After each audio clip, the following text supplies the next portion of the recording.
We are, let's make this a conversation. This is not a speech. This is not a, educational, otherwise. It's, it's not a lecture. Please don't think that way. If there's any questions that you guys have, there's a lot of airlines here. We can answer any of them.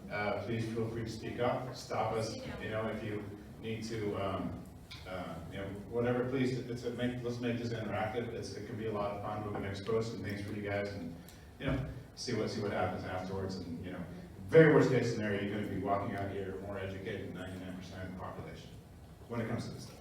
So we're going to start with Melissa. She's got some things she's going to talk about. So I'm not going to take any more of your time. So I'm going to give you the mic. Melissa Brennan, guys. Good to see you guys again. The light's killing me. So I don't know if you would guess this, but in our industry, we have a tiny bit of an inclusion problem as well. Yeah.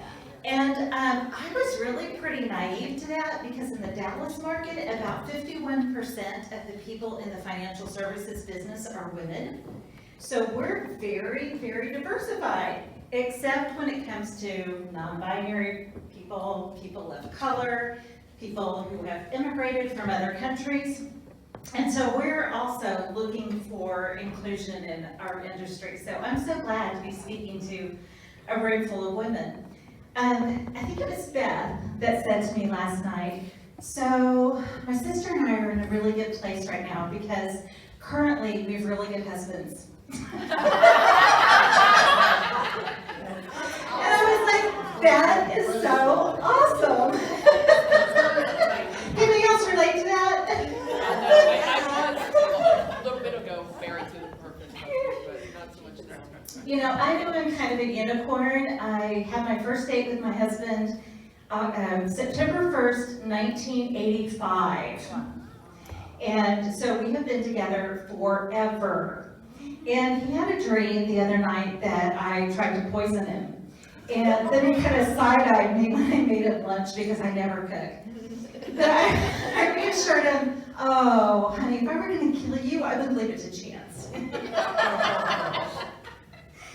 So when it comes to financial planning for pilots, honestly, I'm a newbie, and I kind of feel like that I have found some really good husbands because I changed jobs, changed firms after 16 years in January. Yay, COVID timing.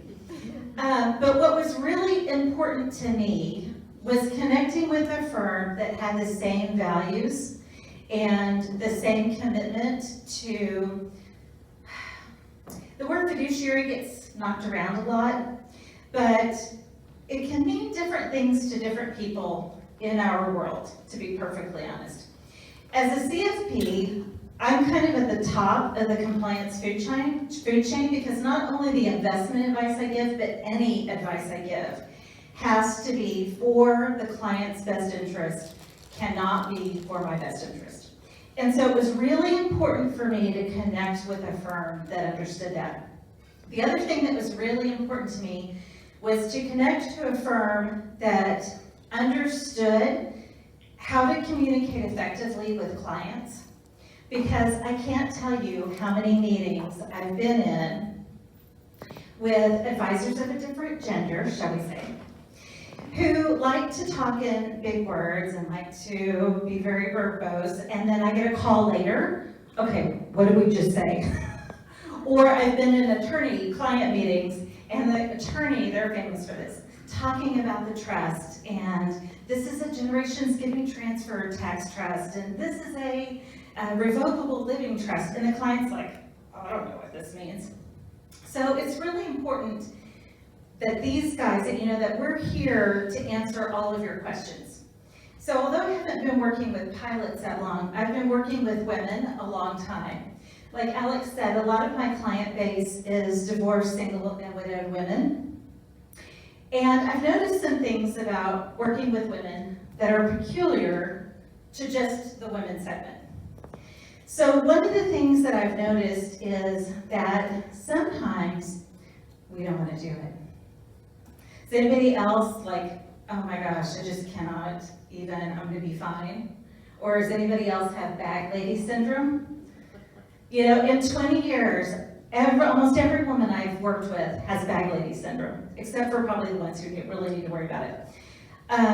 Only one man in 20 years has ever had bag man syndrome.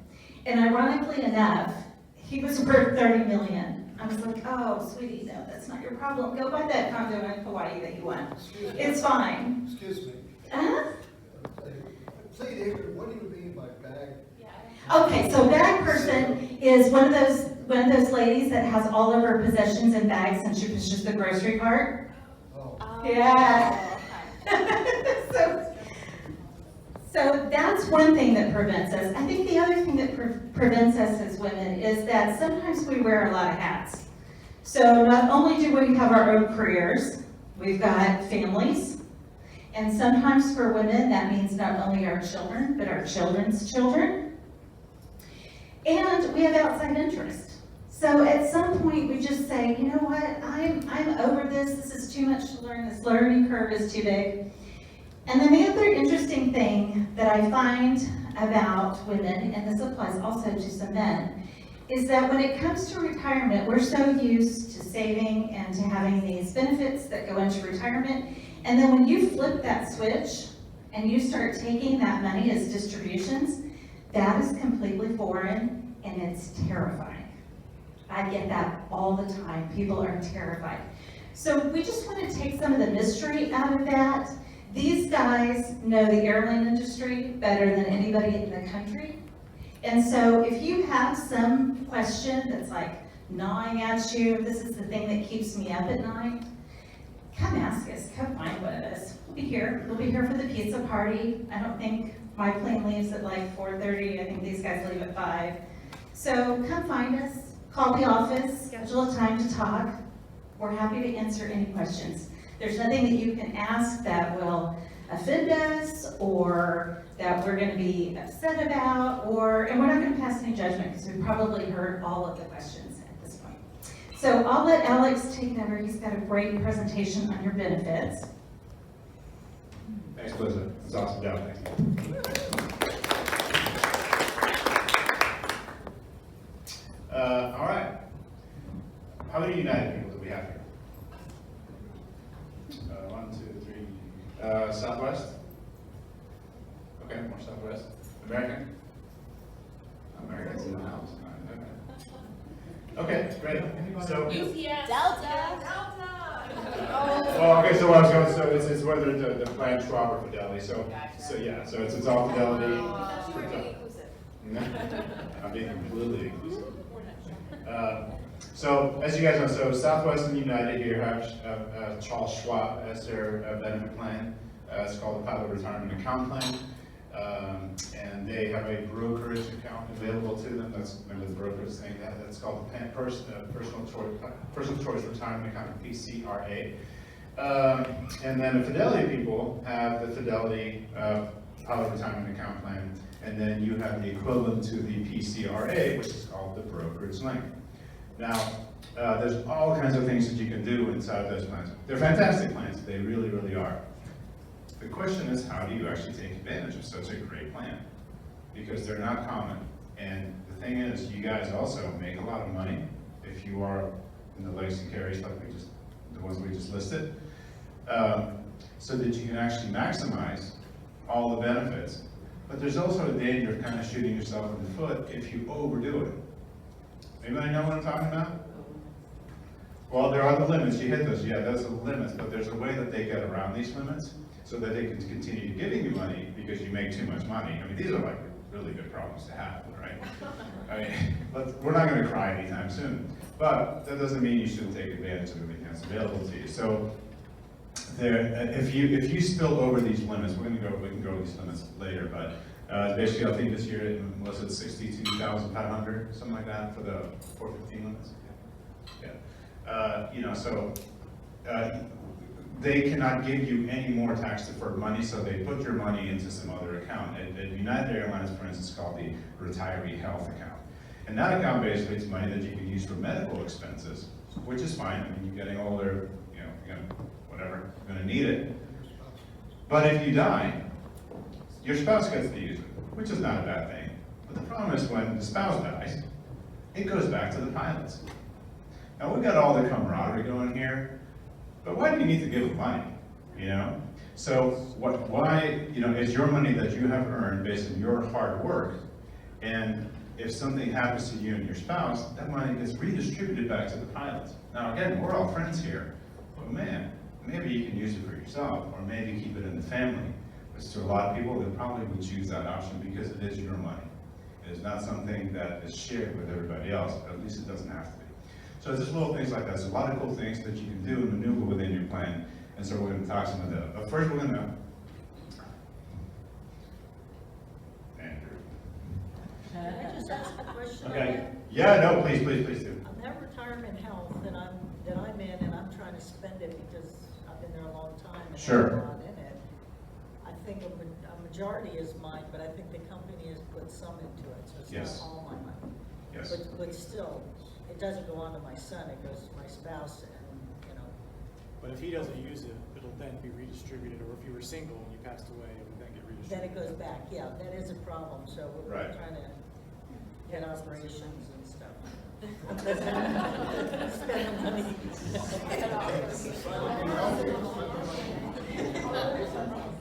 Okay. Who knows what qualified money is? Go ahead. Money you can't touch till you're some whatever age now. You're right, it's 59 and a half. So, but what technically what it is, it's just money, but it happens to qualify under the IRS code to be treated tax favorably. It just qualifies under the IRS code. So it's qualified money. It's basically any money that goes in tax-free, or tax pre-tax, and grows tax deferred.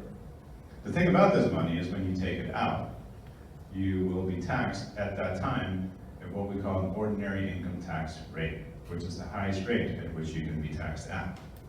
So, and on the other side, there's non-qualified money. Non-qualified money is basically everything else. That's in your checking account, anything that's been taxed is non-qualified. And the reason why we make that, no, we don't make a distinction. The reason the IRS makes that distinction is because the money that you've been tax deferring for all of these years, you better be darn sure that they're going to come after it at some point. In fact, when you turn 72, they're going to force you to start liquidating your IRAs, money that's been tax deferred, qualified money, at a certain schedule so that you can start paying your taxes. And they got to figure out, the funniest thing about the IRS, they know exactly when you're going to die. They really do. They have a table, and God forbid you don't meet that schedule, man, because they'll come after you, you know? So qualified money, at 72, they're going to start forcing you to start distributing. They're called required minimum distributions, okay? So it's very important as you're financial planning, you got to kind of stay ahead of this problem because it's coming, whether you like it or not. You got to stay ahead of this problem and maybe play with some other money in terms of retirement planning, cash flow planning, to kind of control the taxes a little bit. And anyway, there's a lot of moving parts. But there's a very, very distinct difference between these two monies. Now, non-qualified money, the IRS couldn't give a hoot about. They just don't care. You've already paid taxes on it. It's off their radar. They are monitoring your qualified money like a hawk with a hawk's eye. I mean, they are watching every step that you make. You cannot combine that money with a husband or anybody. It has to stay in your name, and they are tracking your social security number, and they got you tagged, and you will pay your taxes at some point. And if you don't, your kids sure will within a 10-year period, I believe it is now. All right. So your 401k, the PRAC or whichever one it is, they're all the same. They are what we call qualified plans. Qualified plans, they qualify under the IRS code to have money in it that's treated tax favorably. Now the IRS recognizes that it's a good thing and it's a very popular thing, and if they take these benefits away from qualified money, we would have, it will be a revolt because people like saving tax deferred money, especially the higher income earners, because it gives you a little bit of a tax break. So they put a limit on how much you can contribute, and there's various limits. So you personally, everybody really in the United States, can contribute up to 19,000. And do you notice I go to Andrew for all my details? Yeah, Andrew's pretty sharp. It's 19.5 this year, plus if you're over retirement age, you can have an extra catch-up contribution for those stuff. Right. So it's 19,000 or 25,500. Over what age? I'm sorry? Over what age? Over Was it 55. over 50, over 55? No, when you're 50. When you're 50, yeah, so before you're 50, when you're young, you can only contribute up to $19,500 if it's this year. If you're 50 or over, you can start accelerating your savings. Yeah, when you're still young. Yeah, that was a while back for me. So after 50, you can start accelerating because if you really think about it, people at 50, that's really when you kind of start making the real money in your life, right? Up until then, you kind of just kind of ramping up. If you're lucky, you're making good money. Some of you are lucky. But most of us in the population, at 50, you get to the point where you have a little bit of extra. So you can catch up with an extra $6,000. So that comes straight out of your paycheck for you guys. You tell the company how much to take out, 15%, whatever, and it comes out of your, and so the nice thing about it is, when it comes out of your paycheck, it comes out pre-tax. And so that you are not taxed on that portion of your income. And when you're making, I don't know, whatever you're making, I guess some of you guys make quite a bit, on certainly the highest tax bracket, it saves you that tax on that money. Okay, that's kind of cool. But when you make that, you're making the kind of money, and here's the problem that pilots have. When you're making the kind of money that you guys are making, well, that's $19,500. I mean, that's 2 weeks worth of money, right? 2 weeks worth of work for some of these people, right? Some of the super senior pilots, the women getting the max pay, they get there pretty quickly. That's really not enough. So the company, as they negotiate with ALPA, APA, SWAPA, whoever it may be, and then just the unions, they say, okay, well, we're going to contribute even more to you to kind of make up for maybe, I don't know, maybe some concessions they might have made somewhere along. So we're going to company contribute to your plan based on how much you make. It not only gives you an incentive to maybe work a little bit harder so you can get more money to contribute to you from the company. And it's also a way for the company just to say, hey, nice job. So those are what we call defined contributions. And all of you guys have a defined contribution plan. For United Airlines, it's a B and a C plan, B for the Continental people, C for the United people. Basically, you get 16% of your salary. I think American is the same way, 16%. Delta, you guys get 16, so they're all basically the same. Parity at work. Yeah. Yeah, collective bargaining, or pattern bargaining. Pattern Pattern So the IRS says, okay, well, they let them do that, but they also have other limits. It's okay, we can't just give all the money to these people. They can make $1 million, you can give them $160,000. We need cash revenue, so we can't do that. So they put a limit on it, and that limit is 59,000.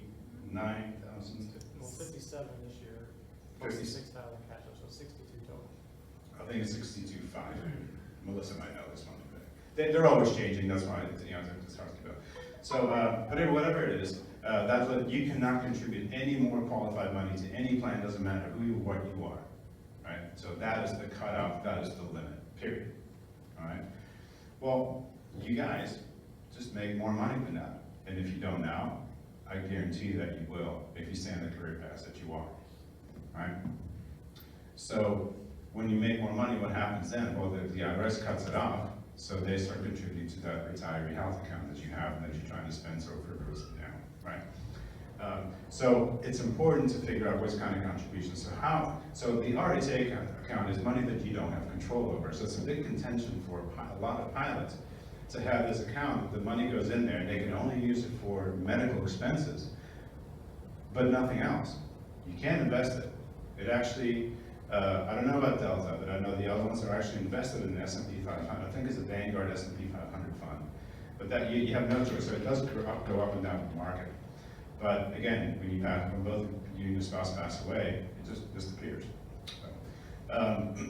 So how do you control that? Well, we have calculators at work, and we do this all the time. In fact, Andrew has it's a big part of his job with every year with the contributions as we start getting towards the end of the year. We need to start being careful of how much money goes into your 401k, your own personal contributions, so that we can leave room for the company to add to the other contributions. So in other words, we limit the 401k. So we have calculators for that for any one of you who has that problem. And again, these are great problems to have. I'm not knocking it. But if you have that problem, let's call it a situation.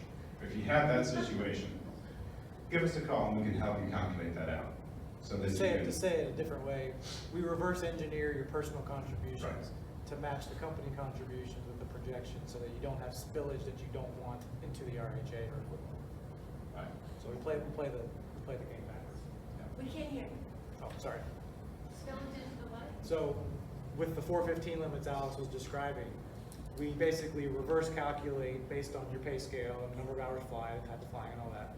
And we minimize the amount of your personal contributions to the plan to be combined with whatever your company's defined contributions are to avoid spillage to an RHA or the equivalent that you don't have control over. So you can, re-engineer your contributions to make sure you don't have unwanted spillage.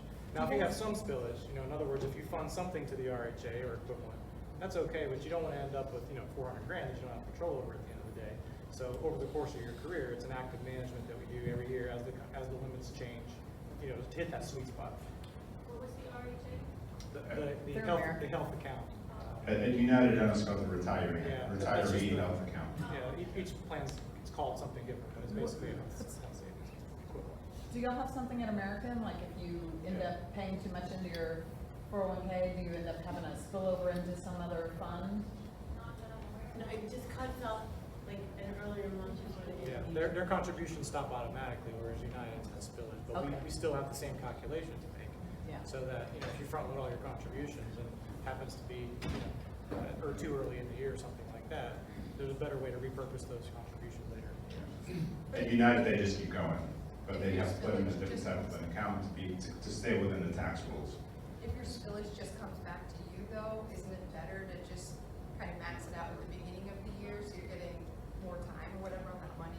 Everybody's different. That's kind of what we would sit down and say. I mean, most, based on dollar cost averaging, which I know is just a term that Alice threw out earlier, but, there's some advantages to the market, especially if you're early in your career, to dollar cost averaging and spreading those out late, throughout the year as opposed to just front loading it. But, I mean, first, I'm gonna jump ahead a little bit, but like in March, when the market was down 34%, one of the things that we do is we call our clients and say, hey, if you're making enough money, let's go ahead and front load your contributions there. It's maxed out with this pay scale. Sorry, can you hear me?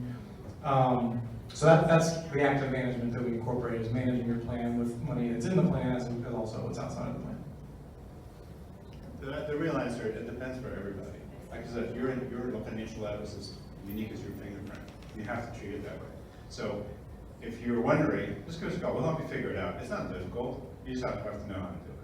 We get the profit sharing at February, so it's Yeah. a big long.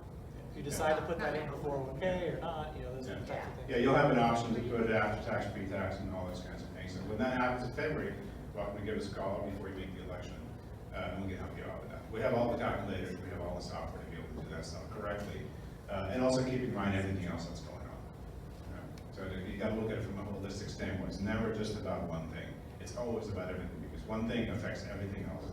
It's a big spaghetti bowl, you just got to keep track of it. Okay? Happy to help you out with that.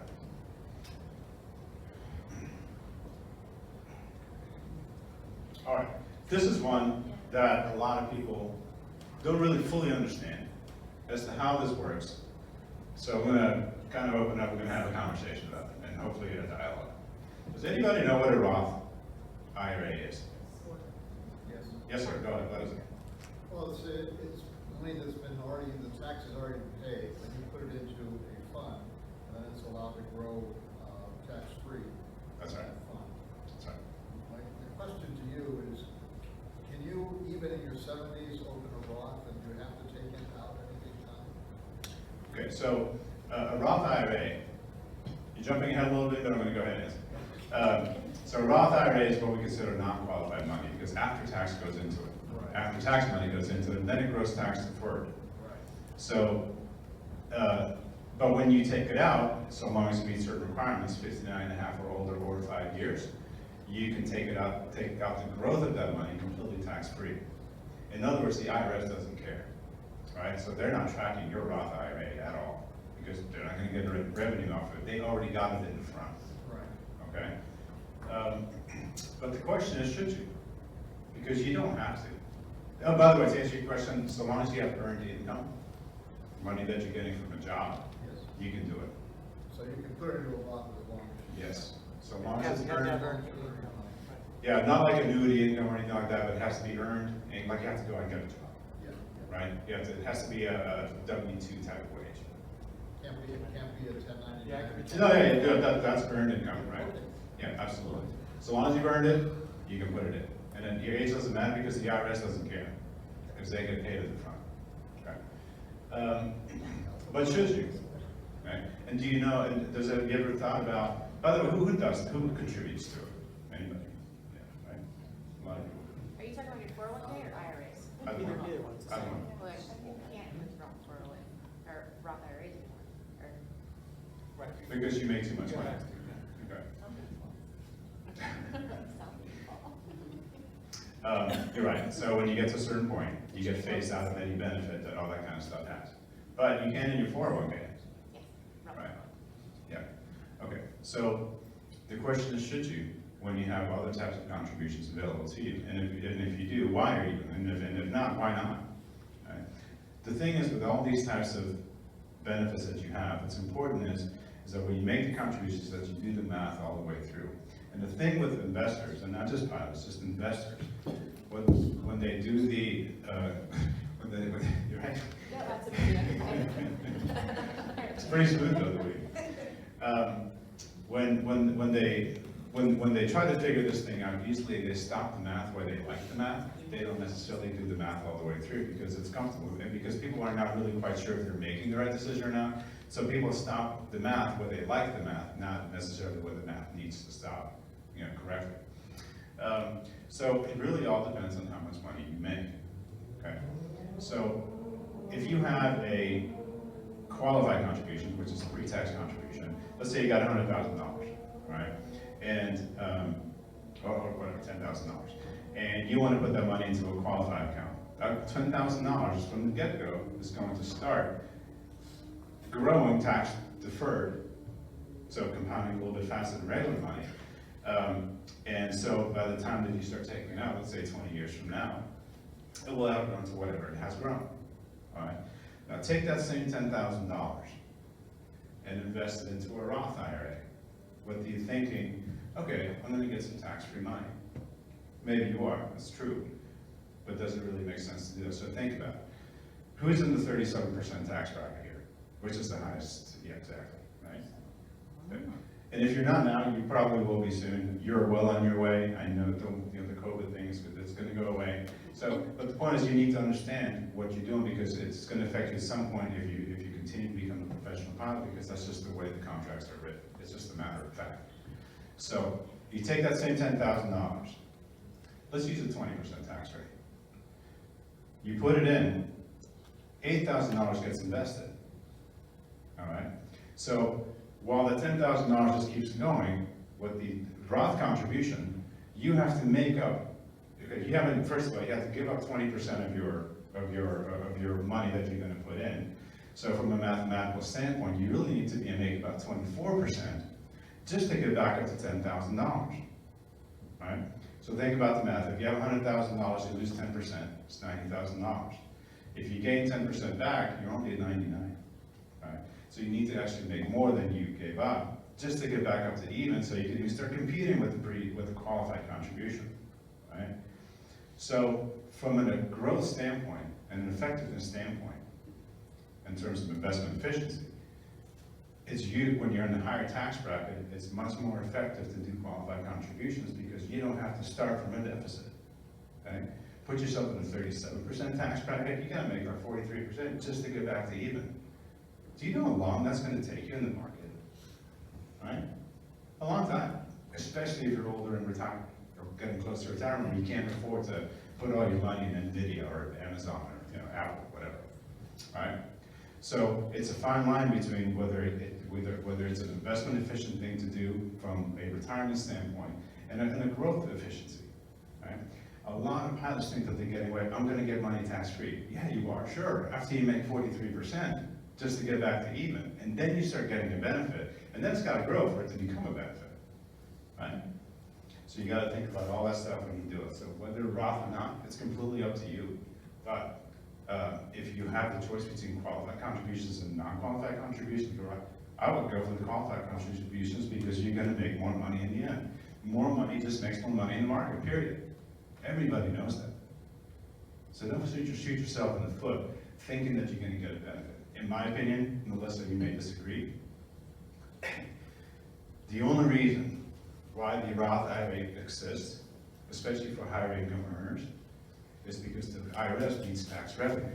They can't defer it, so they needed it right now. So they come up with this brilliant idea of, hey, let's do this Roth thing, you know? We'll have people pay the money up front, we'll get immediate tax revenue, and we'll tell them you could get it tax-free. Sure, absolutely get it tax-free, but they don't tell you that you gotta make it up.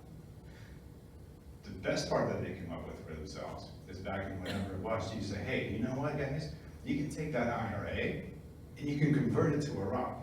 You get your money tax-free. All the growth, you don't have to pay us anymore. What they really failed to tell you, or just add to it, is that when you take $300,000 and you convert it to a Roth IRA, add that to your regular income, especially for a pilot, now you're at a $600,000 a year income, your taxes are out the roof. You have to pay those taxes in that Roth conversion. Imagine how long it's going to take you to get back to even so you can actually start. All you did was just fund the IRS. I'm not knocking it. Sometimes it's a good idea to do it, but not always. Again, you have to follow the math all the way through. It's not as simple as things are made out to be. The IRS guys, they're genius. They're the smartest people around. And they know when you're going to die. You know? I have a question on Roth. Is there a maximum account if you make more than that you can't contribute to a Roth? To a Roth account, yes, not to the Roth 401k. Yeah, so the contribution limits within your plan, within your 401k, if you make Roth contribution versus pre-tax contribution, the limits are the same. But based on having access to a plan, the Roth limit would be the same.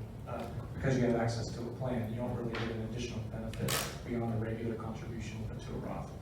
But what I was going to add to what Alex was saying is, because obviously everybody in this room isn't at the same tax bracket, so the easy way to kind of give a litmus test for yourself is, if you're in the beginning of your career, your earnings are lower, you're in a lower tax bracket than where you project you will be in retirement. And most people that we see are somewhere between 12 to 20% tax bracket in retirement. So if you're kind of at that place or below, that's the first sniff test to say, okay, let's go ahead and take advantage of the Roth contributions. If you're over that, the sniff test is the reverse. Hey, I'm not really going to get an advantage. I need to be pre-tax. So that's one easy way to kind of at least start the conversation for yourself. That's a good point. Again, it goes back to your life is just as unique as your fingerprint. Everybody's different.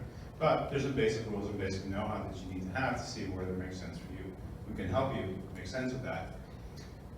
But pick up the phone and actually call, because we can look at everything and figure out how these spaghetti bowls arrange for you so that you can make the right financial decisions for yourself. I can tell you that taking money out tax-free in retirement and having to pay for it during your highest earning years is not that great of an idea either, because when you're retired, at least again from experience, this is not something I need to do, I've been doing this long enough with enough people. Pilots generally don't need that much money as much as they were making when they retired. In fact, they actually need a fraction of it.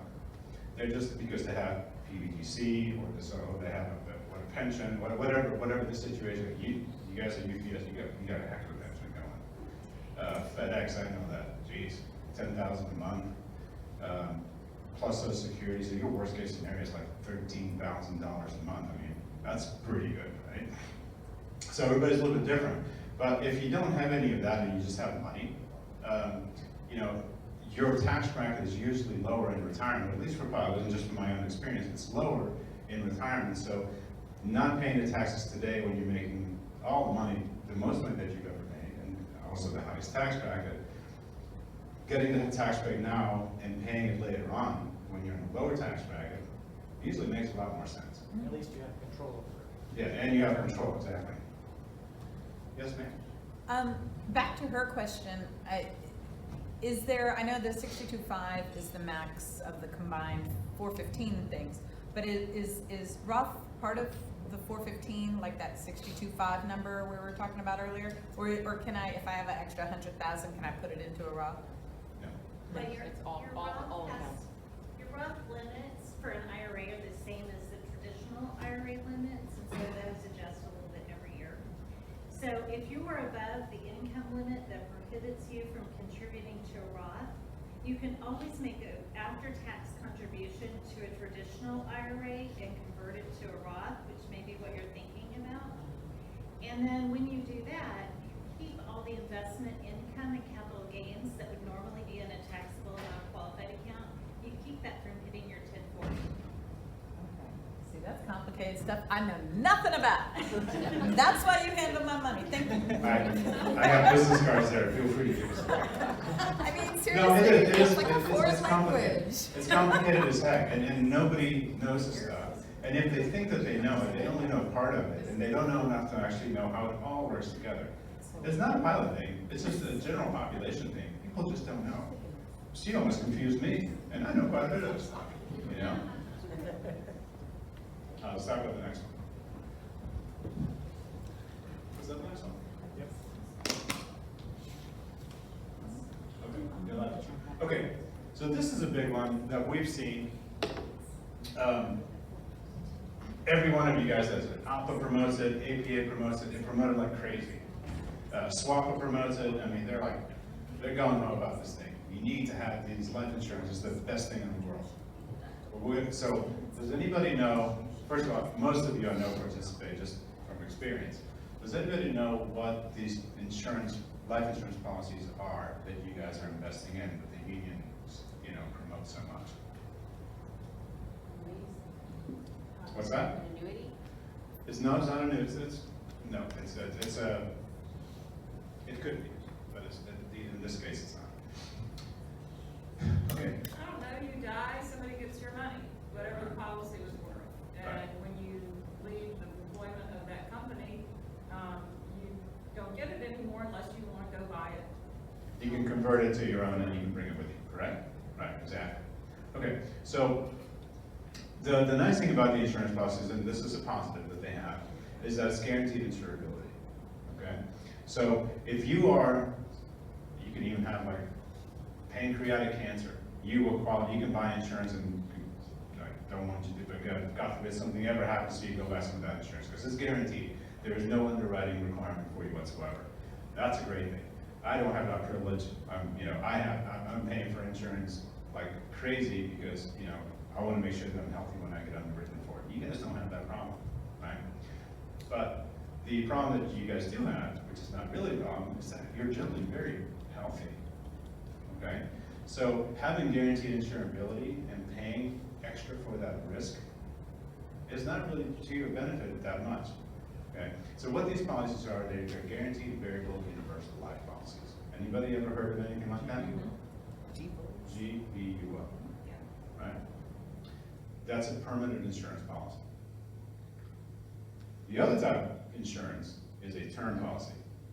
That one's like your car insurance, use it or lose it.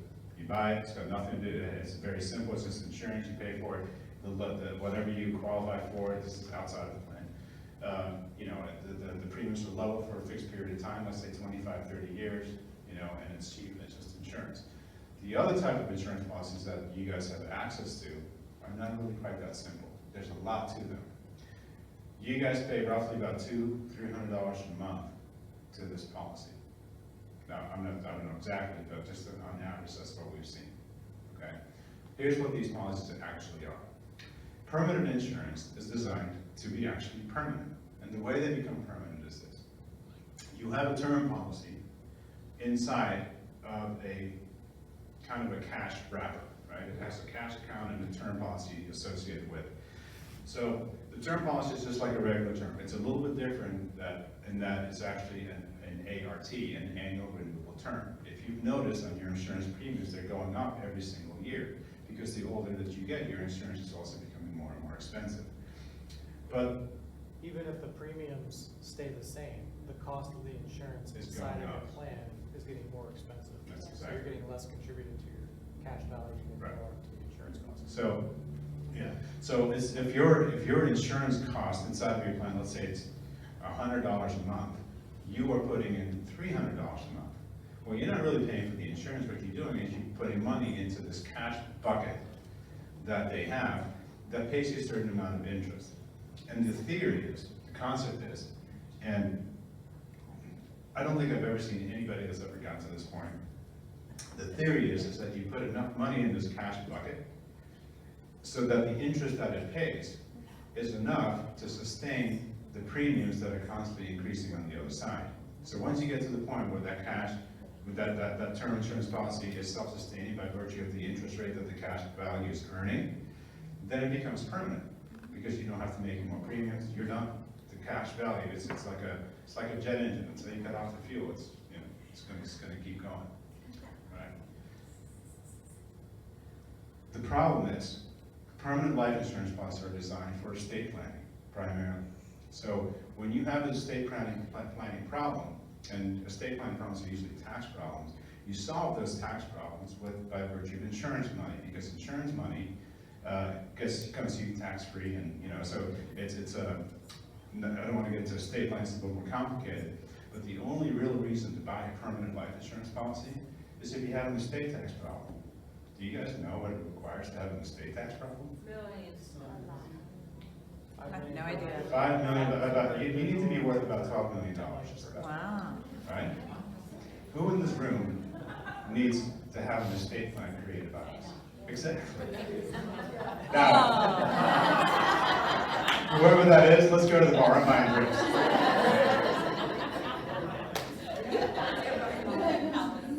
Okay. So, anyway, there's very few people that actually need that policy. So we need life insurance. You just get a term policy because it's cheaper. You don't have to. So every time you make a premium, about 30 to 40% of your money that you're putting in there actually goes to fees, because the inside of these things are so expensive. They're so fee heavy that you're taking about 30 to 40% of every one of your premiums, and it's going to go to fees. So your cash value, you never put enough money in there where it's actually going to get to a point where it's self-sustaining. Right? The only way that you do this, and this is what rich people do, they buy a policy to save a certain amount. Let's say they have a $5 million tax problem when they die, which it's not abnormal for a rich person. They buy a $5 million policy like this, and they make it permanent immediately, so they don't have to worry about it. And so let's say it costs them $600,000 to do that. So they put $600,000 down into an insurance policy. And the reason that makes sense is because they're taking care of $600,000 is taking care of a $5 million problem. I'll take that investment any day, right? They can afford it, and they need it. You don't. Okay. Is the takeaway that we maybe should be allocating our money to something other than life insurance? Is that the takeaway of what you're telling us? Is that it's not necessarily benefiting us to be buying beyond? Well, I know that if you're going to want insurance, that is a pretty ineffective way to do it. That's like literally flying around with the gear and flaps down and, hoping that you don't run out of fuel, right? So we call insurance a risk management tool. Yeah. So some people need it, some people don't. But if you need it, that's one of the least efficient ways to buy life insurance, I guess, is the way. Right. So insurance is not whether you need it or not. First of all, number one, figure out if you need it. Some people don't need it, right? Some people don't have kids, and some people want to leave money to their dogs. I mean, whatever. It's very personal. But you'd be surprised. Money is a very personal thing. There's no right or wrong. So there's literally no right or wrong. So if you do need life insurance, then you get a term policy. It's much cheaper. There's basically no fees. You know exactly what you're going to be paying over a certain period of time. And you get to a point where you don't need it anymore, you stop the payments and it goes away. You're not wasting all your money. You're trying to support something that's completely not intended for your specific situation. I'm not knocking the fact that these things exist, because if you're uninsurable, this is a lifesaver. But if you're healthy, why would you do it? Okay? Again, it's knowing how to do the math all the way through with everything that these companies offer you. Does that make sense? Okay. Social Security. Who is getting near Social Security? Because you're retired, right? Yeah, but Congratulations, by the way, you're retired. Thank you. Yeah. That's on 66, or I'm waiting till 66 or so. You're waiting until you're 65 now? Okay. Anybody else getting ready for that? I've been retired for 3.5 years. Okay. And so Are you obviously, you're taking it, or? Oh, yeah, I'm taking it, and they're taking it away from me because I still make too much money with all the distributions and a couple of other businesses that I have. So you have income. It's a good problem. Wait, they're taking it away from you? Yeah, they lowered my social security and they raised my insurance premiums Okay. Being penalized. for Medicare. Hey, Vic. Alex, I was out of the room, I missed that part. I'm 68 and I'm not taking social security. Okay. Should I? Well, let me give you the math. Again, everybody's different, but I'll give you the math behind it. So, you're allowed to take Social Security at 62.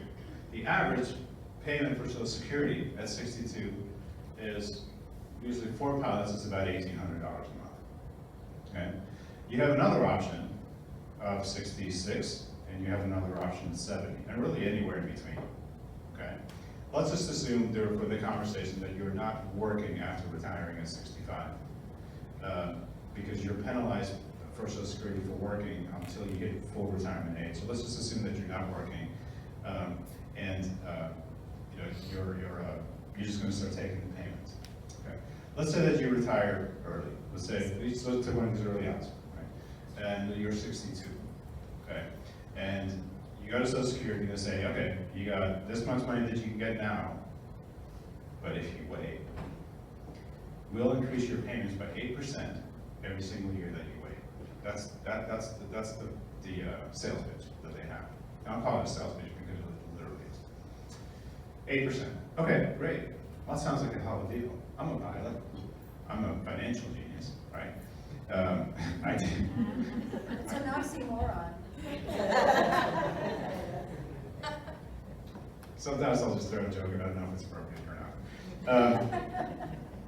Okay, so let's do that. So, Andrew, can you get your calculator out for me? So, let's assume that you want to wait till 70 years old. And at 70, the payments are generally 33. What do you usually call it? Okay, let's call it $3,200 a month at 70 versus $1,800 at 62. Okay, so let's start doing that. You're going to wait 8 years to get this larger payment, right? Well, just think about what those 8 years actually represent, Becky. I'm going to pick on you since you're asked. Beverly. I'm sorry, Beverly. Becky? Becky. Beverly. There's gonna be a quiz later. I also lost the trivia last night. Okay. You're going to wait till 70, let's say. And again, I know but let's assume that you're 62. You're going to wait till 70, so you're going to give up $1,800 a month times 12 acres. What's that? $21,400 a year that you're going to give up times 8. You're going to give up just by waiting. If you get that 8% gain that they sold to you at the Social Security office, you're going to give up how much? 74. Roughly 173. Let's say $170,000 that you're going to leave on the table just to go get a little bit of a raise at 70, and that's assuming that you get there, right? Okay. So now during this time, let's say that you get there and you're healthy and you have no issues. Most people don't. They go to the 80s or whatever. So that's $170,000. Now, if you really think about it, you're going to have to take that money out of your own investments. And for pilots, it's usually qualified money, which the IRS is going to tax as well. So it's really not $170,000. It's more like 220, 30, whatever it may be, that you have to take out of your own investments and out of your own assets that could potentially have been left just to your kids or your dog or the cat or whoever, whatever, right? That you have to give up, that you're giving up, so then you're basically taking it out of your own investments, all right? You're relinquishing control over your own money, all right? Just to forego, just to get a little raise at 70, what's the raise? Like $1,500? $1,200 more? It translates each year you wait, it translates to about a $200 a month difference in pay. Right. Does And the then, equation change if I'm currently taking half of my husband's social? it does, yes. So in a very basic world, that's how you figure them out. Now there's always little, things here and there, and again, we would have to talk with the individual, we could do the math, and of course we have the calculators and all that. But from very, very basic terms, when somebody's willing to give you money and you're retired, you take it because retirement is 100%, and I'm going 100% about cash flow. Your account size does not matter. Retirement is about cash flow. The better your cash flow situation, the longer you can maintain it, the better your retirement is going to be. Whether you get it from an investment account or PBGC or the annuity from the airline, whatever it may be, retirement is about cash flow.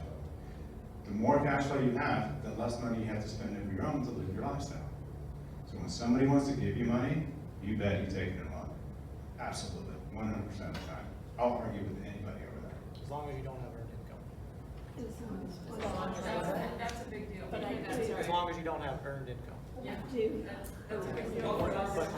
But once you reach full retirement age, Yeah, so once you reach full retirement age, you can work all you want and they don't penalize you. Okay. Yeah. That's right, because I'm still flying. Yes, yeah, so once so you're good, right, because your full retirement age was 66. 65. 65, okay. 65, I went at 56. yeah. But I mean, right now, today, the full retirement age is roughly 66 in a few months for everybody else. Right. I mean, they So- bumped it back. By the government. So Beverly, if you wanted to work, you can work all, you can make $1 million a month, they're not gonna penalize your social security. So, yeah. That does sound pretty good, doesn't it? Where's That'd that be great. job? It's a lot of scholarships. Okay. Any questions on that? Has anybody ever told you any different? If you're interested, like for you, if you're taking the spousal benefit as well, there are other calculations. But if you're interested, give us a call. We'll calculate it based on your situation.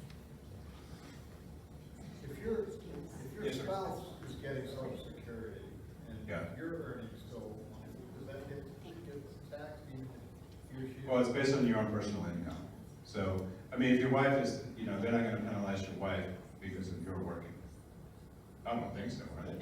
No, right, no, so you're not gonna Just earn penalize. based on whatever your tax rate is. Yeah, So your social security after you reach full retirement age is basically not taxable no, it's taxable to a certain extent. at the rate that, the ordinary taxable rate that you have. when you retire. The rule of thumb is it's about 85% includable in your income tax calculation. Yeah. So, again, everything you do, you have to be able to follow the math all the way through. It sounds really good to get an 8% return gain on your social security payments every single year, because that's all they tell you. They don't really, and first of all, they don't know your personal situation. They don't know where your other income's coming from. They don't know what investments you have. They don't know your tax rate. They don't know anything about you. This is some, government worker lady that just knows what her computer screen says. And I'm not knocking her or him, but, they don't know your situation. So you did the math and you got the 170,000. Don't you now have to take that and divide it by the 3,000 or 3,200? That's the break even. If you wanted to follow the math through, Yeah. then So- take the monthly difference, which in this case was about 1,200 a month, and divide it into that 172, and that's your break even. For most people who retire at 65, and they're trying to decide, okay, do I take it at 65 or do I wait, right? The break even at a minimum, before you even factor in, loss, time value, money, growth, all that kind of stuff, is about 12 to 13 years. So if you know for a fact you're gonna live for 13 years past 65, yeah, no brainer, go ahead and roll the dice. Yeah. From there, there's also the other math you gotta do for the tax. And I read recently that people recommend that you use your Fidelity money,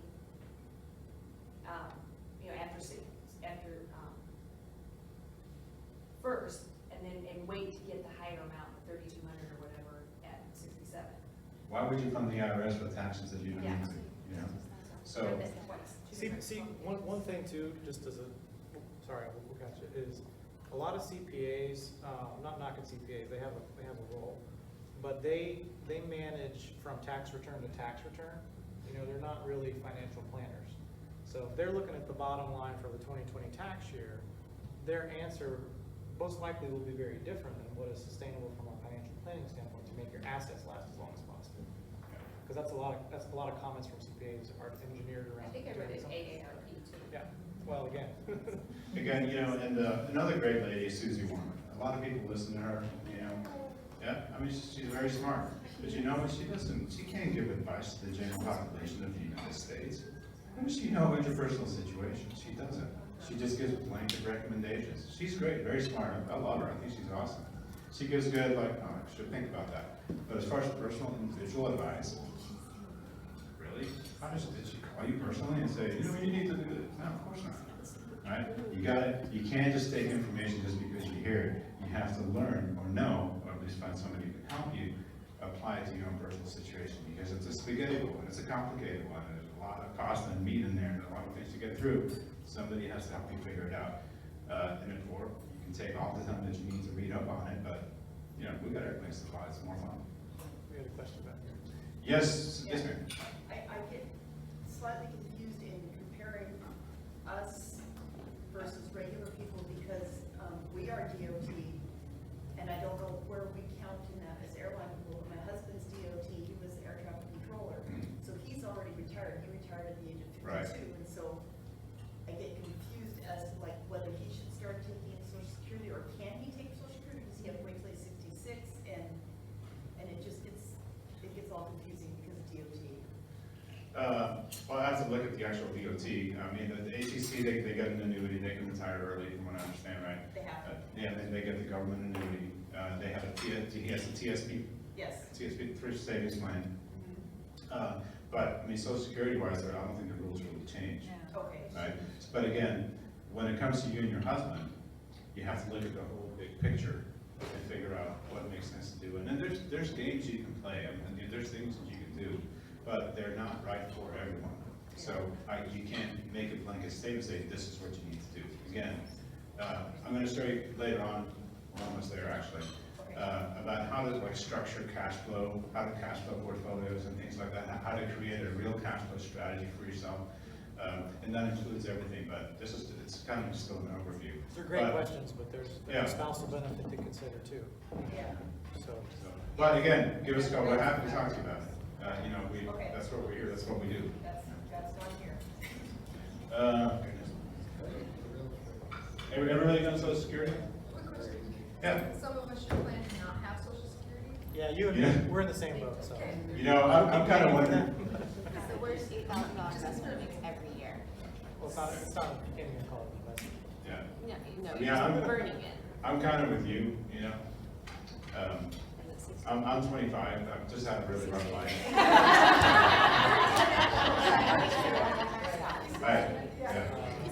Yeah. I've been to a lot of bars. I can account for that. Yeah, Pam knows. Pam knows. Yeah. She can verify. Pam's actually a little bit younger than I am. We met in college, because the place had $2 beers on Tuesday nights. It was $1 there. Was it, oh, you're right, it was $1. Whatever it was a deal, and we were college kids, and that's how we actually met. So anyway, go ahead.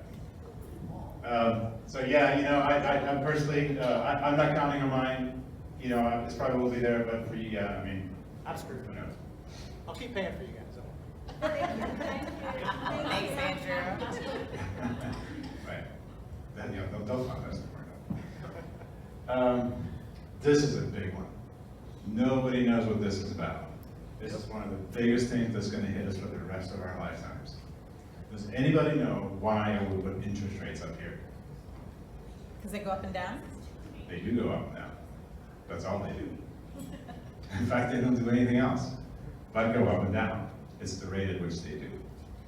So, I know there's a lot of young people here, but this is going to affect you for most of your life. For me, and everybody older than me, is going to affect us for the rest of our lives. Okay? And here's the problem. Interest rates, let me kind of start off. I'll try to do this. I usually have a whiteboard, and I speak much better with my drawing method. But so I'm going to, does anybody know what a bond is?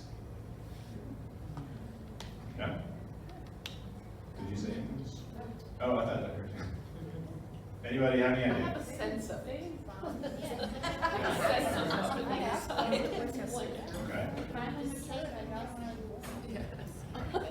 All right. So bear with me. Trust me, I'm getting somewhere. It's going to make sense here when I'm done with it. All right. I'm going to give you bond 101. Very, very few people actually know what a bond really is. It's nothing difficult, they just don't really understand what it really is, and how it works, and how it's related in the spaghetti bowl, okay? And this is very important for you getting close to retirement. In fact, it's absolutely crucial. Very few financial people actually talk about it because personally I don't think that they understand the concept. So here it is, a bond, let's say I'm Louisville, where I work, here, okay? And we're growing, we're getting more volume, and I need a new runway. Well, SDF does not have a checkbook account, a checking account, so they need to borrow money from the general public because it's the city. Okay, so what they do is, runways are, I can't imagine what they cost, but they're expensive, and so they need to raise money. So then what they do is they go through this complicated underwriting process, and they basically create this product called a bond. And a bond basically, it's like a glue, it binds you to them to you with certain guarantees. So the bond, what they'll say is basically, Google will say, okay, I want to come to you and I want you to give me $100,000. I want you to give me $100,000. Okay. If you do that for me, I'm going to pay you and I'm going to guarantee you. And I have this 20-year investment. It's called a bond. I need it in the runway. Okay. If you give me the $100 grand, I'm going to pay, let's say, 4% for the duration of my bond. And let's say it's a 20-year bond. We'll say, well, how are you going to do that? I said, well, man, we have airplanes and they land, and every time they touch down, it generates a fee, right? Every time they take off, the gates, all this stuff generates fees. From these fees, I'm going to make enough, because we've done all this research, we're going to make enough to be able to give you 4% and maybe make some on the side for me as well, okay? And we will do that for the next 20 years. We guarantee it, and we are the city of Louisville. It's a pretty thriving city, maybe not tonight. Pretty thriving city. And if you let us keep it for 20 years, I'll also guarantee that I will pay you all your money back. You can keep the interest. Yeah, of course, you keep the interest. Sometimes it's a municipal bond, sometimes it can also be tax-free. I come with all kinds of benefits, because I'm Louisville, all right? So, okay, Louisville, but I'm pretty smart. I'm a financial advisor named Alex Tapia, and he told me that I should do my due diligence. So I'm going to go to my bank, and let's say you bank at Chase, I don't know, and I'm going to see what they offer for my $100,000 because I want to make the most money that I can, because it's my money, it needs to work more. So you go to the bank today, and let's say it's Chase Bank, and what do you think they're going to tell you when you invest your money today? For 100,000? Yeah. I'm gonna give the bank 100,000? It's a savings account. Well, the interest may vary over time. What do you just give me? What do you think it would be? Do you think it would be something 6. sexy or? 0.5%. 0.5%. Darn. Quarter percent? Let's go high. Let's go 1.5%. All right. If you put it into a CD and lock it up, okay? Just like wow, Louisville just got sexier, right? They're paying 4%. They guarantee it. It's the city of Louisville. I know that this airport's pretty busy, and so obviously I'm going to invest my money in Louisville because it's a better deal. Okay. Now that's how bonds work. Right now, you need more bonds than 99.9% of the population. Nobody could actually tell that story, at least not that I've run into. But there's a lot more to it than that, and this is the kicker right here. So follow me. Interest rates, if you Google it, you can literally Google it. It's actually pretty cool if you do. They have very long and lazy cycles. I'm talking like 25, 35 years. They're long and lazy, very consistent, very predictable. Some of you will not remember this, but if you go back to the 80s, early 80s, we had hyperinflation. Do you know what that means? That means that interest rates were really, really high. Like there was a peak of our interest rates. It means that you could go to your bank and get a 19% return on your CD, but your mortgage would also be about 19%, right? So interest rates were very, very high, okay? Now, if you fast forward that to today, where are we today? They're low. They're extremely low. In fact, the lowest they've probably been in, is it history? Right, so they're almost negative. We are at the other extreme of that cycle. We're actually right on schedule. This is not a surprise. It's totally expected. We've been knowing this for the last 35, 40 years or whatever it's been. Completely expected. Do you know what else we know? It's gonna start going up. We know this for the rest of our lifetimes, we're gonna have it be in an interest rate rising environment.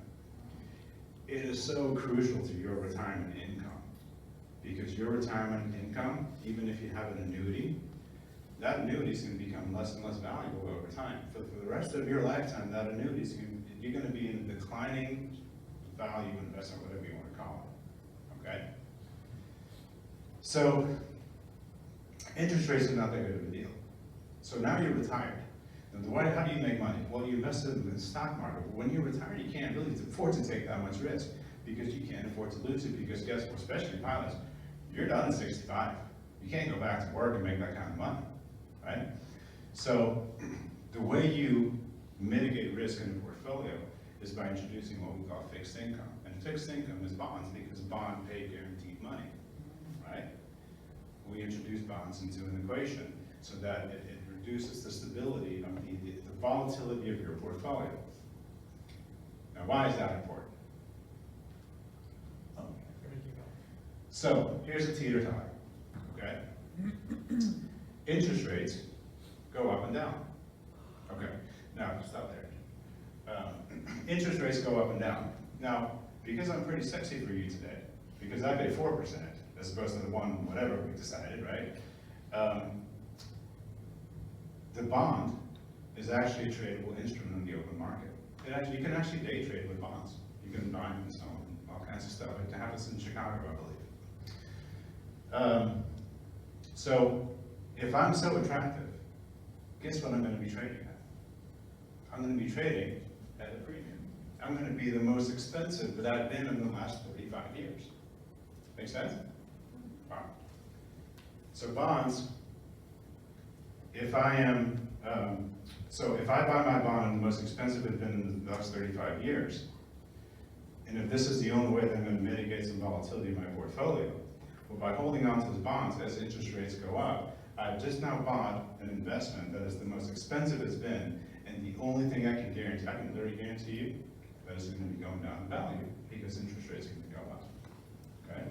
So bonds trade at a premium, they trade at par and below par. When interest rates are high or low, they trade at a premium. When interest rates are high, they trade below par and anywhere in between. So when you're retired and you've got this bond portfolio that your financial advisor might have put you in, if they're not aware of this problem, it could be a huge problem for you because you have a declining asset, usually at least half of your portfolio. That's pretty strong. So it's got to be very, very careful from a cash flow planning standpoint that when you do this, that you know how to play this game, but you have to identify and you have to acknowledge that it's there. Most people are not acknowledging it. Okay?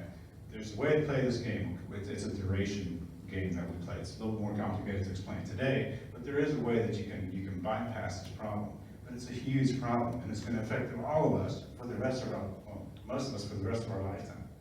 It's huge. Any question about that? Yes, ma'am. This is sort of off the wall, but I'm Pam, and I just invested $100,000 and I'm getting 4%. And, well, that's Pam, but I'm Maya, and when it was at 18% at 20, I went and invested and I got this bond up here at 19%. So, I'm not sure what my question is, but if you buy the bond, if you buy it high when you're at 19% and you just hang on to it, and the market's down where it is now, you're in good shape at this point if you need that money. Am I seeing that right? Well, yes, to the point. Yes, but you can't hold that bond forever because there's a maturity. Yeah. So And the bond, what is the maturity? so that's when the bond is up. In our scenario, that was the 20 A years. bond is a loan. It's a 20-year. Right, so there's a fixed, Roughly yeah, so it can be a short-term bond that's maybe a 5-year bond, or you can have a really long-term bond that's 20 years. 20 years, so they vary Yeah. like that. So And if you in- need that money, then I went to Vegas, Then you're I in lost trouble. everything. There's a penalty, right? But you still get your money back. There's not a penalty, but it trades to the market. So As it's bond regular. prices adjust to what the current market is. So if you bought a bond at 19%, like that slide showed, if current bonds are being issued at 4%, you're gonna get a premium for that bond.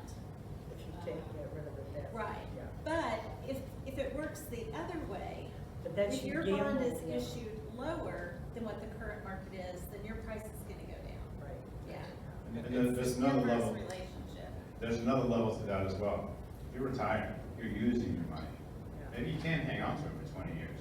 So what's going to happen is, if you do it correctly, most of the time, when you take a distribution out of a portfolio, you take it out of the fixed income portion of your portfolio, because the other parties are all over the place, you never know where it's going to be. At least we custom distribute our portfolios because we manage our money in-house. But when you're retired, you have a declining asset declining in value, and you're taking money out of it, exponentially hurting the performance of an already declining asset declining in value. Does that make sense? So there's, again, it's a very specific way that you can set up your portfolios to help at least mitigate some of the problem, but it's a problem. And if you don't address it, you're just burning money. Because there's one thing that, there's not much I can guarantee, and I'm being recorded right now. I guarantee that interest rates will go up. It's guaranteed. Oh, yeah. Right? So you got to be very, very careful. It's a big issue, and it's not something that you can really ignore because it'll come back to bite you. Your question's valid, but the reality is, in today's environment, Yeah, there are no you can't 19% bonds. Right. Yeah, so. And by the way, when you see 19% bond, it's just because the bond has gone down in so much value. The payment that it pays you never changes. So it's 19% because it's gone down in so much value that the payment represents a much larger chunk of what it actually was worth before. So it's a complicated subject, but again, we can talk about it offline if you want to. Other things you got to consider. How long will your assets last? It's important to know because you don't know when you're going to die unless you call the IRS. This should be 72, by the way. How do I cope with the required minimum distributions at 72? Now, we can stay ahead of the problem. Some people don't. Some people wait for it, and then all of a sudden they get this giant bill from the IRS. They go, oh my God. Now all of a sudden they're in a giant tax bracket. So there's ways to stay ahead of that. What's the best way to take distributions from my assets? You take it from bonds, you take it from stocks, you take it from cash, wherever you do not take it, or you only take it for whatever. So it's important to figure out for yourself. How will those distributions affect the growth of my asset? Because again, most of us just don't have enough money sitting in our bank account, just throw it on the pillow and call it a day. We have to grow our money. So how will those distributions affect the growth of our assets? If you want to leave a legacy behind, how do you want to leave it behind? What kind will we be able to leave behind? Most important, and this is another guarantee, when the next recession hits, you need to know what your worst case scenario is. Imagine you're a pilot, okay? When you're taxiing down to the runway, when you take the runway, when you cross the threshold, you know everything that there is to know about that flight, don't you? Every worst case scenario, V1 cut, right? You know exactly what you're going to do. Hell, you're going to brief it, right, before you take the runway, or maybe after it. But you brief it, you train for it, you go to simulators for it. Anything can happen, doesn't really matter, but you're prepared. You have a plan. Whatever you've been training for, you've been working on your worst case scenario so that when you take off, if it happens, it's actually not that big of a deal. Now, engine failures are, I guess, kind of a big deal, but for you guys, it's really not that big of a deal. You just kick the rudder and keep going. So it's pretty powerful, right? You just got to know how to do it and recognize when it happens because you train for it, okay? Your retirement, when you're getting ready to retire, you're crossing that threshold. And before you push those throttles forward, you better know everything that can go wrong before you go, because something will go wrong. It's guaranteed. Or something may not go wrong, but something will be other than planned, right? It's a perfect analogy for going into retirement, taking the threshold in a jet. It's exactly the same. So how do you do that? Well, I'm going to tell you. Can you say that a little louder? You got to break down the problem. You got to figure out what the problem really is. So let's break it down. What are we trying to do? Well, there's three things that we're always trying to accomplish, always. And you should always be trying to accomplish it, especially when you're in retirement. There's three phases that you go through. First phase is accumulation. You guys are in this today. Every one of us is actually always in it, and you probably always will be for the rest of your life. There's some sort of your part of your life that's always accumulating assets. The next part, and this is probably the longest part of your financial life, is the distribution, and that starts at retirement. And this is what creates the problem, because when you start taking distributions out of your assets, you're still trying to grow your assets. The IRS is after you. You have all these things, the interest rates are after you, right? All these things are working against you, but you don't have enough money just to stick it under your pillow and just deal with it. You gotta grow your portfolio. If you do all that correctly, and by the way, accumulation continues on, kind of dwindles after a while, distribution keeps on going and takes over. If you do all that correctly, you have some left, then we have to do some transfer planning or estate planning. Now, it doesn't mean that you have to have an estate plan of $12 million to your name, but how do you want to leave your assets to whomever, whatever, okay? That obviously has to be planned for ahead of time. Right? It's important to do all of it at the same time. A lot of people kind of gloss over that one, especially if they're single. They don't think it's a big deal, but I can't tell you how many times we've seen, you know, even if they're divorced or whatever, they never change the beneficiary on their life insurance policy or whatever the case, and you know, some person you didn't intend doesn't receive those funds. So that's still an integral part to every plan, is making sure your wishes, and the wishes can be different, but make sure that your wishes are accommodated for. Well, I think it's even more important for single people, because it's not only the transfer of the actual assets that you have to worry about, it's the transfer of the responsibility. So you need to make sure that you have a power of attorney, you need healthcare directives. There's a lot of things that don't even have to do with death that you need a backup for. And you need somebody to be able to step in and take care of things for you if you are ill, if you are disabled, if you come down with dementia. So that's really, really important for single people. Yep, it really is. So those are the three phases. Now, if you break them down, they almost become manageable. When you put them together, it's kind of difficult, but you know, they're almost kind of manageable. Okay, well, let's figure what can happen while we're in retirement. There's really 4 things that can happen to you in retirement. You can live a long time, and you can lose money. You can die soon, and you can also lose money. That's kind of a big problem. That's more of a spousal problem, right? You can also die soon, and you can make a lot of money. That's a spousal benefit. Obviously, best case scenario, you can live long, and you can make money. The thing is, nobody knows which one of these is going to happen. So you got to prepare for all of it. Is the right engine going to quit? Is the left engine going to quit? We don't know. It could be any one of us. Got to be prepared for it. Right? It's important to take them individually, and now when you take a big problem, breaking down into smaller problems, now they become more solvable and not quite as intimidating to figure out. Okay? So these 4 things right here is what creates uncertainty. And if you're close to retirement, it's the only reason you're sitting here today, because you have no idea which one's going to happen. You just don't know, and that scares you. And it should, because it's the unknown. How do you prepare for something that you have no idea what's going to happen? Right? That's why you're here. Could happen tomorrow, could happen 50 years from now. Right? What most people do is they take their money and they stick it into a portfolio with their favorite brokerage person, right? And then they go home and they go to their bedroom, they close the door, they get on their knees, and they say, let's hope it all works out. Literally, that's what people do. Because they don't know how to overcome those issues, they don't know how to plan for those problems. Okay? But you can take that uncertainty and you can actually do a pretty good job of almost erasing all of it if you know how to properly plan for it. Okay? So we're going to talk about how to do that real quick. It's called asset segmentation. Anybody ever heard of that? Segmenting your assets? I had that at a cosmetic surgeon once. It was horrible. Didn't work out. It was supposed to be a Brazilian butt lift and it went awry. I'm sorry. I've not heard that one. That's And all we that. haven't even given her a drink yet. I know. I'll be here all night. I'll be here all night.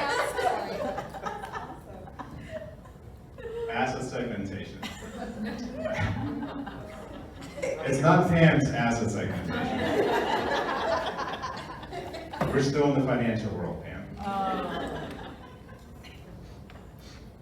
That's fine. But the glass blowing's tomorrow, and I'm Yes. excited about it.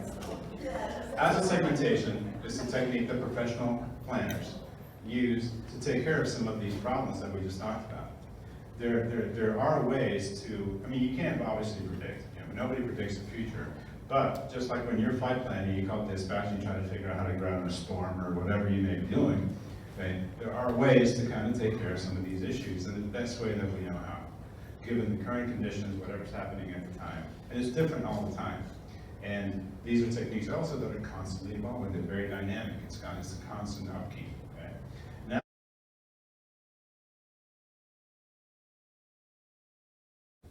so here's characteristics of a good income strategy. So we just created an income strategy. Go ahead, Andrew. I don't know. Sorry about the flight. It's completely customized each pilot. Okay? Literally everything is customized. We don't cookie cutter anything in my firm. Everything is done by hand. Sure, we use computers. We have the most powerful financial planning software available, but it's just a tool. It's not a sales tool for us. We take things that are in there, and we do everything by hand. So everything is completely customized. Varying degrees of risk equals lower risk. It reduces overlap. Do you guys know what overlap is? No. Okay. So who owns Apple here today? Like a Apple stock. Okay. Who owns a mutual fund? You guys know what a mutual fund? Okay. Listen. You've got them in both places. What are the chances of that mutual fund that you own not owning Apple? All right. There's overlap there. Okay. So by having these segments laid out in this way, it reduces, if not eliminates, overlap because you don't own the same investments. The way we invest, we try to, get rid of as much overlap as we can to have the maximum diversification inside of your portfolio. This helps you do that. It's obviously professionally managed. It's very flexible. These things can change on a dime. The investments that we do, we never lock people's money up. We don't really use annuities or anything like that. These are straight investments.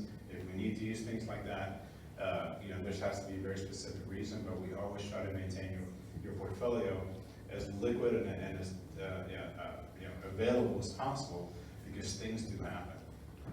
I want to tell you a little story about COVID, actually.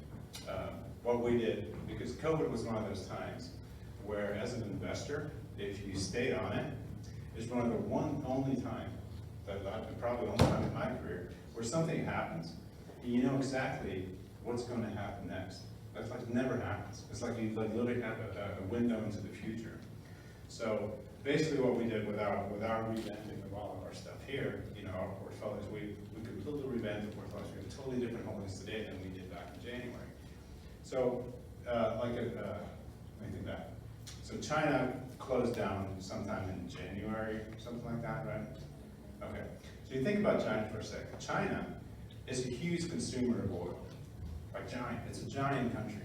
If they shut down and they stop functioning, well, guess what oil's going to do? Right? It's a no-brainer. It's going to crash. Okay. So as soon as China shut down, I instructed Andrew. I said, get out of everything that we have that's oil related.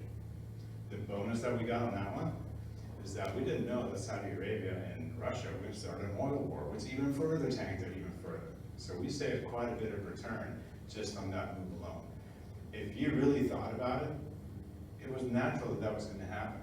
How could it not? You stop consuming oil, the price is going to go down. It's a supply and demand. Okay. The next major thing that happened, I'm trying to recall here, so is Italy. It hit Italy. Okay. Now you guys have been to Italy, I'm sure. I have been. I grew up in Europe. It's very tight over there. And Italy is like this tourist mecca. All these people are in there waiting in line to see the David, and wherever, whatever they're trying to do. But the thing is, these people are not from Italy, they're from all over the place. And they're only staying for about a week or so. So they're gonna go everywhere after that, and they're gonna, if this thing is so bad, they're gonna get affected, obviously, and then they're gonna take it back to their countries, etc. Okay? So at that point, at the same time, Brazil got hit, right? The Brazilians, I'm Latin, I was born in Chile. We hug and kiss a lot, right? These people are spreading this thing like wildfire, especially in Brazil, right? So we got out of everything that we had that was international. I told them get out of everything international, and we only going to stay in the U.S.-based stocks or portfolios. And the next thing that was happening, I guess Trump shut down Europe and the United States, and we went to strictly all cash. Okay? So it's one of those times when you just know what's going to happen next, and it was kind of not nice because it was not the next time, but it was a way we were able to play it so that it benefited the portfolios. And then we went in and we bought in to a completely different portfolio for all the companies that were great companies like Apple, Amazon, all those things. You might have seen all the activity. We bought all these great companies that were completely on fire sale. And we still own them today, right? So when you have an asset segmentation technique like we have here, you're able to do that, and you're able to move and adapt. You don't lock your money up in an annuity that you can't do anything with. And, so you have to stay flexible and dynamic. And it's important to do that, especially if you're retired. It also allows you the ability to realize your worst case scenario. Always have to be looking for the worst case scenario, because you don't plan for it, just like with your airplane. It's going to happen, and it's going to happen the day you don't plan for it. Okay. And more importantly, it's actually lower cost than most things that you've probably been exposed to, because at least at our firm, we don't even charge for a second because it's cash. We don't manage it. So the overall cost of a portfolio like this is actually cheaper than most portfolios that you'll probably ever be exposed to. Okay? It allows you to control cost, and cost guides and investments, they mean a lot. They really drag you down if you don't control it. I told you I don't sell things. I don't. We are not here to sell you products, mutual funds, or anything like that. But I'm going to give you a sales pitch, and this is the only one I'm going to give you. Okay? We offer to you guys, and we offer this to all positive, always done this from the beginning. If you're interested in learning how to do this for yourself, we will be happy to create it for you, and we won't charge you for it.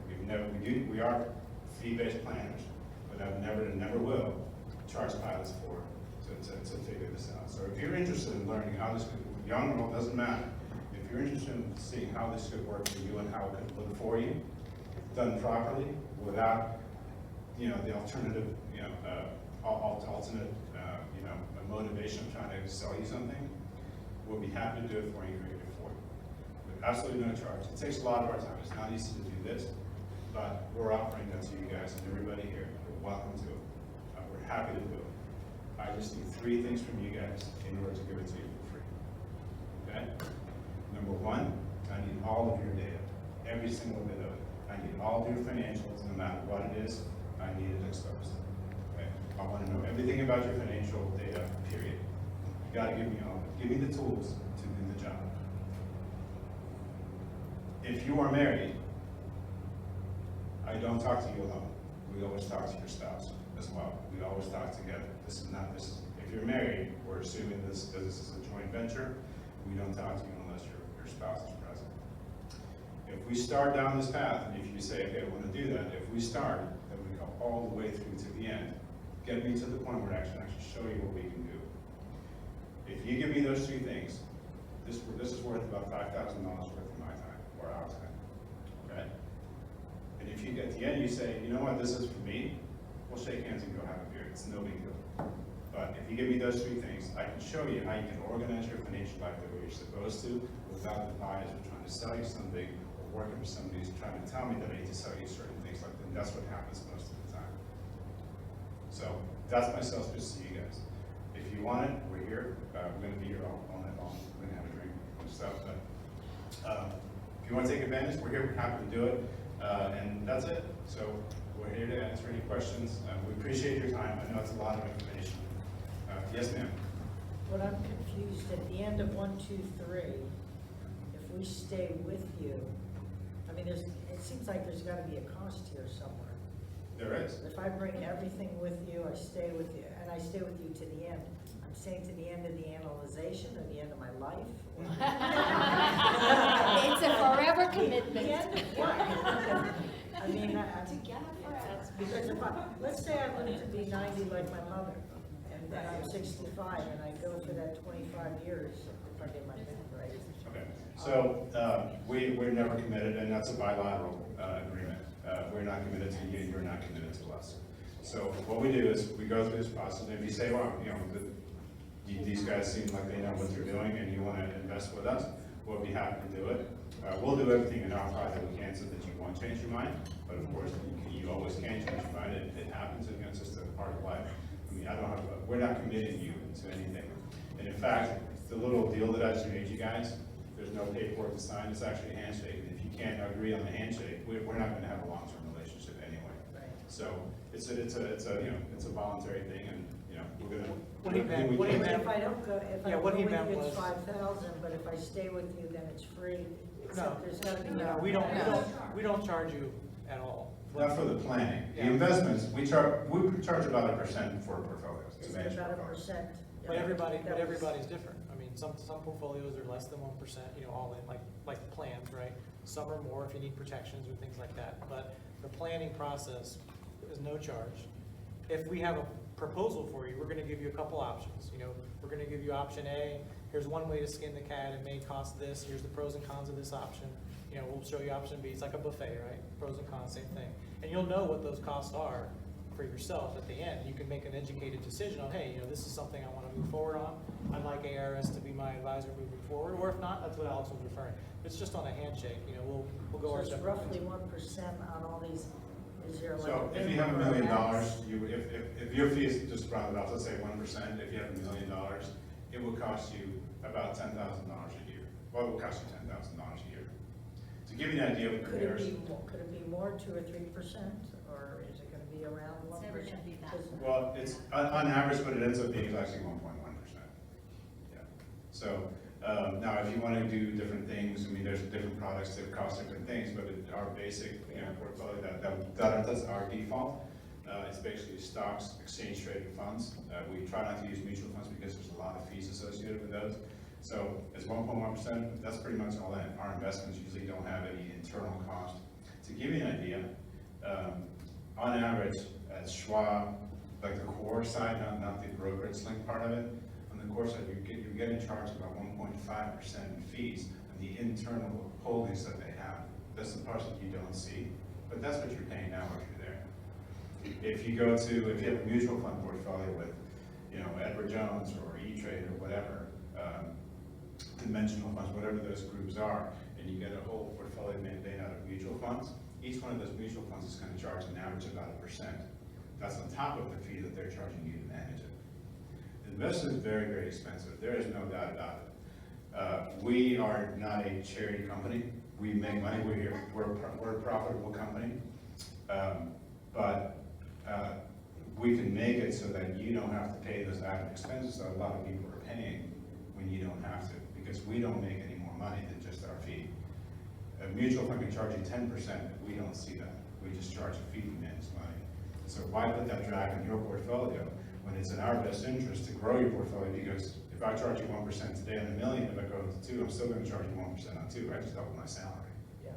It's very simple, it's very transparent. And you see it on the statements. We put it right on it. We show you in dollars what you actually pay instead of percentages. And in the asset segmentation, like that first segment that we were describing, you know, a lot of companies will charge for cash, or they'll use your cash to leverage their own investments. We don't do that. So if you have $1 million in that example and you have 50,000 in your first segment, well, your all-in plan fee is going to be less than 1%.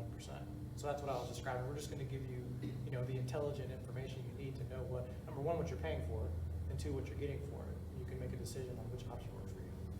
Yeah, at the end of the plan, we'll actually put the number, we'll actually in dollars, we'll put you, this is what this investment plan will cost you. And it's, I mean, 90% of the time it's cheaper than anything else because we have no vested interest in other companies, and it's by design because of the fiduciary part of it. We can't have any relationship with anybody. We're just money managers and financial planners, that's all we are. want to see what it looks like, we're happy to do it for you. You don't have to, as long as you give me those 3 things, that's all I need. So, guys, yes ma'am, please. Are your fees over the boat trading fees?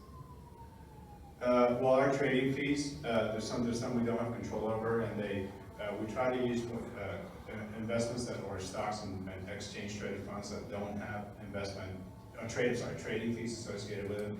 If they do, they're like $9 or something. They're not any significant. Those are fees that I don't have control over, and they would be passed on to you, yes. But we don't day trade our portfolios. Our portfolios have very little movement in them. It's not like they're constantly moving. We're not transactional. We don't make money off of trading. We can trade your account 10 times a day. We don't make any more. So we would not want to decrease the value of your portfolio by excess trading because it behooves us not to do that. Does that make sense? Back in the olden days, if you went to Merrill Lynch, there may be a $200 or $300 or $400, $500 trading charge for that, because part of that went to the broker who sold you the investment, but that model doesn't exist anymore. One other question.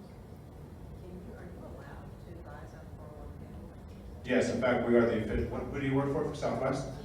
Yeah, we are the official advisor on your plan at the Southwest plan for pilots. In fact, so we can go in and manage the money, and our name would appear on your screen. As with anybody who has strong work fidelity, which is basically everybody. There's still plan limits, so you have a percentage that you have to keep on. We call it the core side. So we would holistically manage, them together, but we would only be, be able to trade on the portion that your plan allows you to take advantage of PCRA. Oh, so you're only involved in PCRA. Well, we advise you holistically, but you have to keep a certain percentage. It's different for each airline. Like United doesn't have that restriction, but Southwest, you have to keep a percentage of your portfolio. It's like 5% for pilots. It's higher for flight attendants, but you have to keep like 5% on the core side of their funds, and the 95% we can manage. Your profit sharing we can manage the same way. That's negotiated at the plan level, so we don't have any impact on that. It's just decided with the custodian and the third-party administrator. But back to that conversation, Alex was mentioning about overlap. If we know that we're going to keep 5% in a large cap growth fund on the core side, we don't need to buy it on the PCRA side. You know what I mean? So we manage it holistically, but we only charge a fee on the part we're able to trade on. So there is if you guys are interested, we have a sign-in sheet somewhere. If you give us your name, your number, and things, we'll be in touch with you. I promise you, we're not going to hound you. You will never hear from us unless you ask us to call. We're not that company. We don't cold call. We only take people on a referral basis or something like this. We will not hound you, but if you want to learn more, write your name down. I will call you personally, or Andrew will call you, Melissa will call you personally, and we can talk about your situation. Please don't feel free to put your number down. We are not going to hound you in any way. It's just strictly to see what it is that you're looking to do. Okay? Yes? Is that the same sheet we signed at your booth? Yes, it is. And we will, I don't know. We'll pass it around later. Can I make one comment too? I know we're quick, but just as a final, because one of the things that kind of make us different from some other firms as well is a lot of firms, you have like the front guy, right? Like an Alex or whoever the case may be, but once you sign on, you may be passed on to like a junior advisor, right? You may never hear from the sales guy again, right? But we're not structured that way. Every client of ours is an ARS client. We debrief every day on any new client information, any existing client issues, etc. So just because you may hear from Alex, myself, or Melissa, it may be another person on our team, but you're a client of ARS. You're not just Alex's or just Melissa's or whatever. So that's one of the private wealth management approaches we have. We always know what's going on with you, no matter which team member you're talking to. You're not getting handed off at the end, at the end of implementation. So I just want to point that out as well. Yeah, we stay your advisor. My name is on top, Andrew's the second, Melissa's third, and we are your advisor. And we have a lot of people that support us, but we talk to you directly. I know it's getting late, guys. There's a lot of information, and I know you're ready to go. Yes, we are too. Listen, thanks so much. Obviously, thank you.